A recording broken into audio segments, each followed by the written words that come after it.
সম্মানিত 8টি রাজনৈতিক দলের শীর্ষ নেতৃবৃন্দ,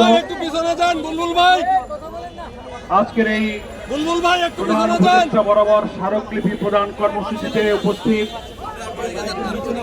লক্ষ লক্ষ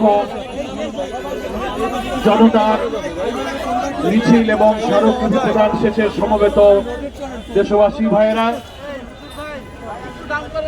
আপনাদের 1 ঘন্টারও বেশি সময় এই মৎস্য ভবন চত্বরে আপনারা স্মারকলিপি প্রদানের এই সময়টুকু যে ধৈর্যের সাথে অপেক্ষা করেছেন, আমরা 8 দলের পক্ষ থেকে আপনাদের সকলের প্রতি কৃতজ্ঞতা জানাচ্ছি।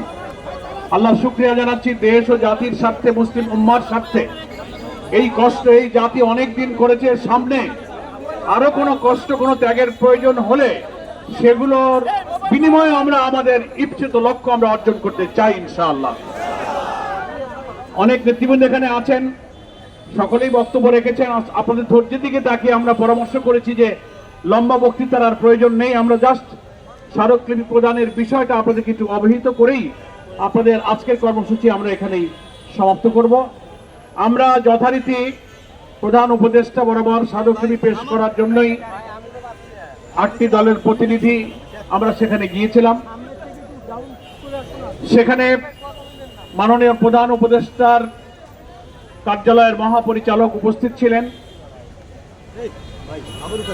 প্রধান উপদেষ্টার পক্ষ থেকে তিনি দায়িত্বপ্রাপ্ত ছিলেন এই স্মারকলিপি গ্রহণ করার জন্য, কিন্তু আমরা রাজি হইনি। আমরা বলেছি যে না, আমরা সরকারের কাছেই আমরা এই 8টি রাজনৈতিক দলের প্রধান নেতাদের স্বাক্ষরিত স্মারকলিপি পেশ করতে চাই। তো ওনারা বললেন আজকে বৃহস্পতিবার উপদেষ্টা পরিষদের সাপ্তাহিক বৈঠক চলছে। তখন প্রধান উপদেষ্টা সভাপতিত্বে উপদেষ্টা পরিষদের বৈঠক চলছিল। আমরা তখনও বলেছি না, তাহলেও ওই বৈঠকে আপনারা খবর দেন যে আমরা এইভাবে স্মারকলিপি এখানে মহাপরিচালকের কাছে হস্তান্তর করব না। কমপক্ষে প্রধান উপদেষ্টার একজন প্রতিনিধি, একজন উপদেষ্টাকে এখানে আসতে হবে কমপক্ষে। তো মহাপরিচালক মহোদয় আমাদের কথার প্রতি সম্মান প্রদর্শন করে প্রধান উপদেষ্টার সেই উপদেষ্টা পরিষদের বৈঠক যেখানে চলছিল সেখানে তিনি মেসেজ দিয়েছেন।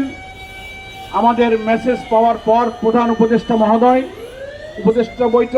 উপদেষ্টা পরিষদের বৈঠক থেকেই মাননীয় শিল্প উপদেষ্টা জনাব আদিলুর রহমানকে বৈঠক থেকেই তিনি আমাদের কাছে পাঠিয়েছেন।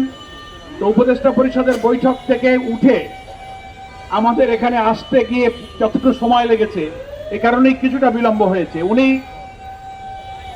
প্রধান উপদেষ্টার নির্দেশে বৈঠক থেকে আমাদের এখানে ছুটে এসেছেন এবং আমরা 8 দলের শীর্ষ নেতৃবৃন্দ সেখানে উপস্থিত ছিলাম। উনি জানালেন যে প্রধান উপদেষ্টা আপনাদের সকলকে সালাম জানিয়েছেন এবং আমাকেই ওনার পক্ষ থেকে এই স্মারকলিপি গ্রহণ করার জন্য পাঠানো হয়েছে।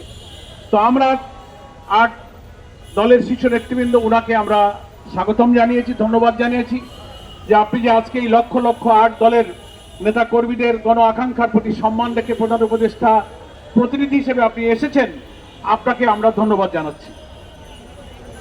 তারপরে আমরা খোলামেলা বসে সেখানে আলোচনা করেছি। ওনার কাছে আনুষ্ঠানিকভাবে আমরা 8 দলের নেতৃবৃন্দ স্মারকলিপি লিখিতভাবে হস্তান্তর করেছি এবং সেখানে গণমাধ্যমের লোকেরাও ছিল। আমরা ওখানেও আবার উপদেষ্টা মহোদয়ের সামনে স্মারকলিপির পুরা বক্তব্য এবং 8 দলের শীর্ষ নেতৃবৃন্দের নাম স্বাক্ষরিত সেটা আমরা ওনার সামনে উল্লেখ করেছি। এরপরে উনি আমাদেরকে এবং গণমাধ্যমের উদ্দেশ্যে বক্তব্য রেখেছেন। সংক্ষেপে তিনি ধন্যবাদ জানিয়েছেন এবং জাতির সামনে যে রাজনৈতিক সংকট, এই সংকট নিরসনে সরকার যে আন্তরিক এবং সকল রাজনৈতিক দলের কাছে সপ্তাহখানেক সময়ের মধ্যে পারস্পরিক আলোচনা করে একটা সমাধানে পৌঁছাবার জন্য সরকারের যে অনুরোধের কথা তিনি আমাদেরকে স্মরণ করিয়ে দিয়েছেন। আমরা বলেছি যে আমরাও সরকারকে এই উদ্যোগের এবং এই সংকট নিরসনের সকল ধরনের সহযোগিতা করতে প্রস্তুত আছি এবং আমরা আজকে পল্টন মোড়ের ঐতিহাসিক সমাবেশ থেকে নেতৃবৃন্দ যে বক্তব্য দিয়েছেন সেটা ওনাকে জানিয়েছি যে আমরা সবাই প্রস্তুত আছি। এখন রাজনৈতিক দলের এই আলোচনায় আপনাদের সহযোগিতা প্রয়োজন এবং আমরা পরিষ্কার করে বলছি জুলাই সনদ বাস্তবায়নের আদেশ অবিলম্বে জারি করতে হবে এবং জাতীয় নির্বাচনের আগে গণভোটের তারিখ ঘোষণা করতে হবে, তারপর জাতীয় নির্বাচন হবে। এই দাবির প্রতি উনি দ্বিমত করেননি। উনি বলেছেন যে আমরা প্রধান উপদেষ্টার কাছে আপনাদের এই বক্তব্য, এই স্মারকলিপি যথাযথভাবে আমরা পৌঁছে দেব, এবং তিনি আমাদেরকে নিজেদের মধ্যে আলোচনা করে দ্রুত একটা পরামর্শ দেওয়ার জন্য তিনি আবারও আহ্বান জানিয়েছেন। এই মোটামুটি আমরা স্মারকলিপি প্রদানের কার্যক্রম সম্পর্কে আপনাদেরকে অবহিত করলাম।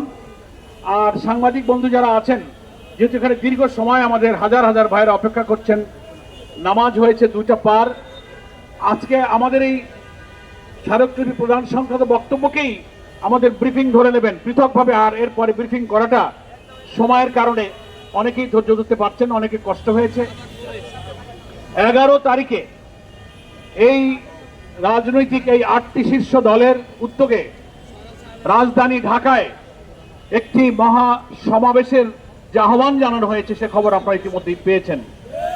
11 তারিখের আগে আমরা আজকে সরকারের কাছে আবারও স্মরণ করে দিতে চাই, এই মহাসমাবেশ ঢাকায়